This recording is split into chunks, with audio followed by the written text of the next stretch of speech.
Salam, bugün 2024-cü ildə tarixdən düşən mənbə suallarının izahına baxacağıq. Başlayaq. Birinci. Qazarlar sülaləsi tərəfindən idarə edilən ölkə 1905-ci ildə bütün sahələrdə iflasın astanasında idi. İngiltərə və Rusiyadan alınan borc ödənə bilmədiyinə görə Müzəffərəddin Şaha daha əlverişli şərtlərlə əlavə borc alınması üçün yenidən bu dövlətlərə üz tutmuşdu. Özbaşınalıq, ağır vergilər, əhalidə yaranmış narazılıq və şah ailəsinin təmtəraqlı həyat tərzi fonunda ölkə partlamağa hazır barıt səlləyini xatırladırdı. Rus-Yapon müharibəsi nəticəsində şəkər məmulatlarında yaranan qiymət artımını bəhanə edən şah diqqəti yayındırmaq üçün müəyyən sayda taciri cəzalandırdı. Bu ilk etiraz dalğasının ortaya çıxmasına səbəb oldu və tezliklə Cənubi Azərbaycanda kütləvi hərəkat mərkəzinə çevrildi. Cənubi Azərbaycan. 1905-ci il deyil, Cənubi Azərbaycan deyir. Deməli, söhbət 1905-1911-ci illəri əhatə edən məşrutə hərəkatından gedir. Baxaq 88-ci suala. Mənbədə bəhs olunan hərəkatın gedişində Cənubi Azərbaycanda yaradılan nümayəndəli seçkili orqanın adını müəyyən edərək yazın. Əncümanlardan söhbət gedir. Cavab əncüman olmalı idi. Mənbədə bəhs olunan hərəkatın 1907-ci ildə daha da dərinləşməsinin səbəbini yazın. Hərəkat iştirakçıları nə istəyirdi? Konstitusiyanın qəbul edilməsini, parlamentin çağırılmasını, xarici məmurların ölkədən çıxarılmasını istəyirdi. Xüsusilə də ilk tələbləri konstitusiyanın qəbul edilməsi deyil. Adı da oradan götürülmüşdü məşrutə hərəkatına. Və 1906-cı ildə Müzəffərəddin Şah konstitusiyanın qəbulu haqqında razılaşır, təsdiqləyir. Ondan sonra hakimiyyətə gələn oğlu 1907-ci ildə Məhəmməd Əli Şah həmin konstitusiyanı razılaşmır, təsdiqləmir. Yəni 1907-ci ildə dərinləşməsinin səbəbi Məhəmməd Əli Şahın konstitusiyanı təsdiq etməməsi, qəbul etməməsi idi. Mənbədə bəhs olunan hərəkatın gedişində etirazçıların irəli sürdüyü iki tələb istəyir bizdən.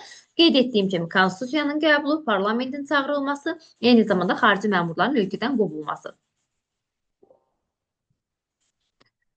Daha sonra 3-cü qrupun qəbuluna baxaq. 20-ci əsrin 80-ci illərin əvvəllərində prezident seçildikdən sonra onun daxili siyasətinin əsas məqsədi ölkənin iqtisadi böhrandan çıxarmaq idi. Bu məqsədlə gəlir vergisi əhəmiyyətli dərəcədə azaldıldı, investisiya qoyuluşuna vergi güzəşti tətbiq edildi. Həyata keçirilən tədbirlər qısa müddətdə korporasiyaların gəlirlərinin artması ilə nəticələndi. Amerika sənayesi elmi-texniki tərəqqinin ən müasir nailiyyətlərini səmərəli surətdə tətbiq etdi. Bu, onun beynəlxalq miqyasda rəqabətə davamlılığını artırdı. Bundan başqa, ABŞ iqtisadiyyatına xarici kapital axını güclənməyə başladı.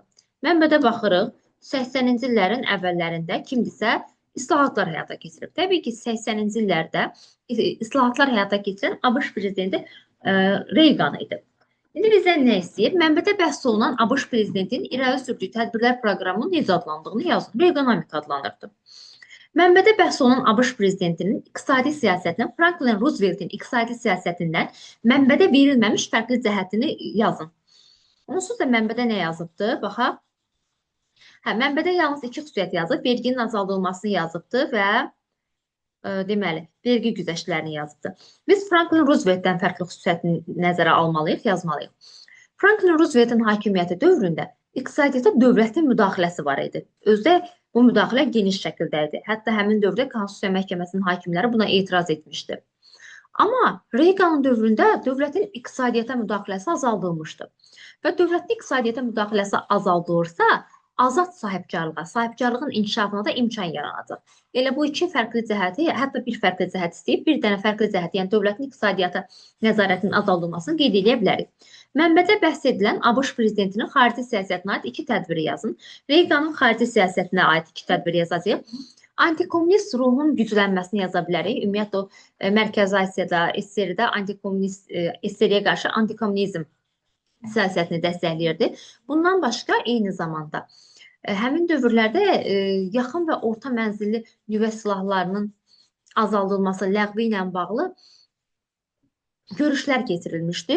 Onu da yaza bilərsiniz. Eyni zamanda ABŞ prezidenti Reagan SSR-ni şər imperiyası adlandırırdı. Hətta bunu da qeyd edə bilərik. Baxaq digər ikinci qrup sualına. 10-cu əsrin sonlarında hakimiyyət uğrunda mübarizənin qızışdığı vaxtda dövlətin əvvəlki qüdrətini bərpa etmək, daxili, siyasi, iqtisadi sabitliyi təmin etmək üçün bir sıra sahələri əhatə edən tədbirlər həyata keçirilməyə başlandı. Lakin bu tədbirlər köçəri əyanların narazılığına səbəb oldu. Belə tədbirlərdən biri də islahatlar, rabitə sahəsində həyata keçirildi. Rabitə sahəsində keçirilən islahatlar köçəri əmirləri bir çox imtiyazlardan məhrum etmiş, vilayətlərin mərkəzi hakimiyyətlə əlaqələrini möhkəmləndirmişdir. 13-cü əsrin sonu deyir, rabitə islahatı deyir. Elə rabitə islahatı bizim üçün kifayətdir ki, bilək ki, Qazanxandan söhbət gedir. Haqqında bəhs edilən islahatların keçirilməsində böyük rolu olmuş görkəmli alim və dövlət xadiminin adını müəyyən edərək yazın.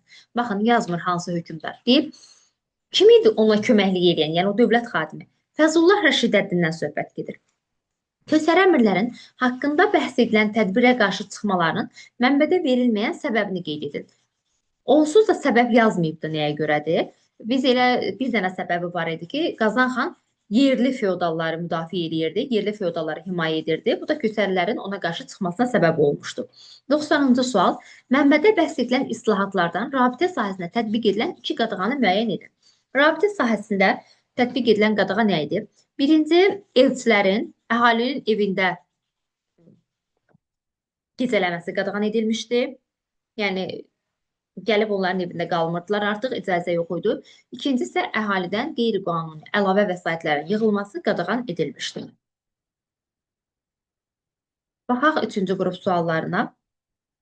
Müttəfiq dövlətlər Napoleon Bonapartı məğlub etdikdən sonra Avstriyada konqresə toplaşdılar. Konqresə aparıcı dövlətlər Napoleona qarşı koalisiyanın üzvləri olan Rusiya, Avstriya, İngiltərə və Prusiya idi.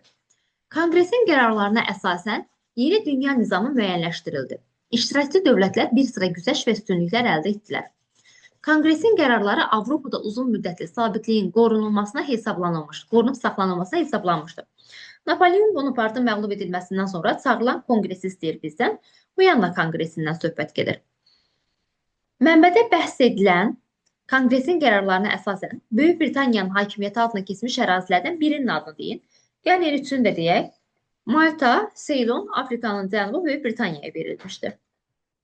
Mənbədə bəhs edilən konqresdən sonraki dövrdə qurulacaq yeni dünya düzəni hansı iki qaydaya əsaslanmalıydı? Viyana konqresinə görə dünya düzəni legitimliyə əsaslanmalıydı və güc sarazlığına əsaslanmalıydı. Güc sarazlığının qorunub saxlanılmasına əsaslanmalıydı. Mənbədə bəhs edilən konqresin gedişində Çar 1-ci Aleksandrın təklifi ilə müqəddəs ittifaqın yaradılmasının 2 məqsədini yazın. İstər müqəddəs ittifaq olsun, istər də müqəddəs birlik Osmanlı dövlətinə qarşı yaradılmışdı. Bir olmalı Osmanlı dövlətinə qarşı, bir də xalqların milli azadlıq hərəkatını boğmağa yönəlmişdi. Bunu da qeyd edə bilərik.